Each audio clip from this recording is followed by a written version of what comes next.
back to 1776 or Bust. So today we're going to talk a little bit about how gun tastes evolve over time. Now, I think for me personally as a gun owner, I have always looked at striker-fired polymer handguns as kind of the best tool to use for whatever job you want to use it for. The fact that it's a very good trigger pull usually, the fact good resets, decent ergonomics depending on which model you look at, and overall the usability and also the ability to get other aftermarket parts for those particular firearms to improve them from where they come from the factory. But I am starting to realize that over time, what I'm finding with my own gun taste is things are evolving, things are changing. I don't have a lot of striker-fired polymer handguns anymore. There are some that I'm kind of reintroducing to the collection that I haven't had in a while, but that I do miss because of the fact that I shot them well, they carried well, and I do miss having some workhorses in my system and in my collection. But one of the things I would say to you is how things are changing for me now is that when I look at the gun, I'm looking at the long-term value, the long-term, I guess you could say, passability. Now, what I mean by that is anybody could go out and buy a VP9, okay? There's no doubt about it. VP9's great guns. I think people would say that they're just really good. The trigger is pretty solid. It's a good gun. I've owned a lot of them, actually too many of them, but I decided to pick up another one because I wanted it back in the collection.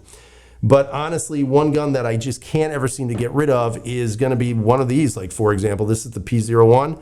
But again, it isn't just about the aesthetics of the gun. It's also about the value to the person or the individual. The P01 for me, while it's not the most expensive gun out there, it has a lot of personal value for me because of the fact that I love the way it shoots. I love the way it handles and carries. And there's just something about this green poly coat that I love. And that's why this gun is never going to go anywhere. Because to me, long-term value on this gun is so much better than, let's say, a VP9. Now, obviously, I've been starting to get into some of the aluminum SIGs, so you guys have seen this. This is my 229. This is the Elite. This is in that anodized frame, which is in the titanium blue. It's a beautiful gun. I mean, this gun I've shot, and that's it. I'm not carrying it. I'm not doing anything else with it. It is just a phenomenal gun for so many different reasons, but at the same time, just really not necessarily a widely seen gun anymore. And to me, that's why I picked this up, because of the fact that long-term value, long-term passability to future generations of mine, this to me is much, much more valuable and much more quality than this, even though this is an excellent firearm. Now, the most recent pickup that I just got, which has actually been, I'm not gonna lie, it's been about a month, but nonetheless, it's this one right here, and I'll hold that up for you guys there. But that is the M11A1. This here is the Army Green. This is also an anodized frame. You can see I put the black Hogue grips on here just to upgrade the grips. The individual who owned this gun before me put Trijicon night sights on here and also put an Armory Craft trigger on there. And I've got to say, the owner of this gun really took care of it very nicely. There's not a tremendous amount of wear. I think the person who owned this probably looked at this also as a legacy gun, something that I'm looking at it as, if that makes any sense.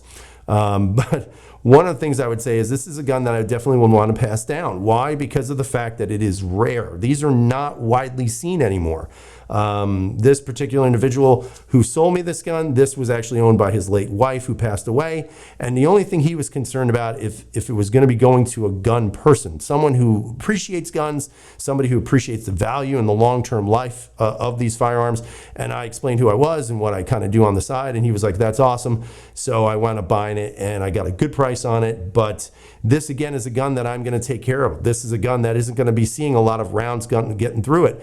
Not because it's a terrible firearm, but more importantly, because it is a legacy firearm. So that's why when I look at the M11A1, or if I look at my P229, or even my beautiful CZ, one of the things I would say to you is that those three particular firearms, that's what I consider legacy firearms. Now, some might disagree and say that there are other guns that they have that are much, much more valuable in cost and in price. But again, it's always going to be about the personal use of it, the personal connection you have with those things. And while that might not seem true, it really is. It's like anything else we own. You know, if we have a nice car that we've babied for years and it becomes a collector item, then what we're going to do is we're going to pass that out into generations, after us. In the case of my firearms right now, I would say I have three particular firearms that fit that category. Obviously, my 229 Elite, my M11A1, and my P01 in the green. These three are my legacy firearms. So obviously, guys, I want to know what you guys have to say. What are your legacy firearms? What are the guns that you own that you know you'll never get rid of because of the fact you want to be able to pass those on to others, and or they just have a special value to you, a value that is not worth money, a value that doesn't have any real monetary value to it. So leave some comments down below. Tell me what it is. Now, for those of you out there who say, oh, any gun I buy, I'll never sell. Great. God bless you. I wish I could do that, but unfortunately, I haven't been able to do that. Maybe one day I'll get to that point. You know, if this channel ever becomes self-funding, which it has never been and maybe never will be. But at the same time, what I would tell you is that for me right now, I've got 3 solid firearms. I'm on the hunt for another to just try to add to the collection, but at the same time, add a legacy firearm that's going to have a lot more meaning and a lot more value long living past me. So leave those comments down below. Tell me what you guys think. As always, I appreciate it. If you would love to share this video, that would be wonderful. Give us a thumbs up. Helps whatever the algorithms are. But as always, everyone, have a great night. Stay safe, and freedom is never free.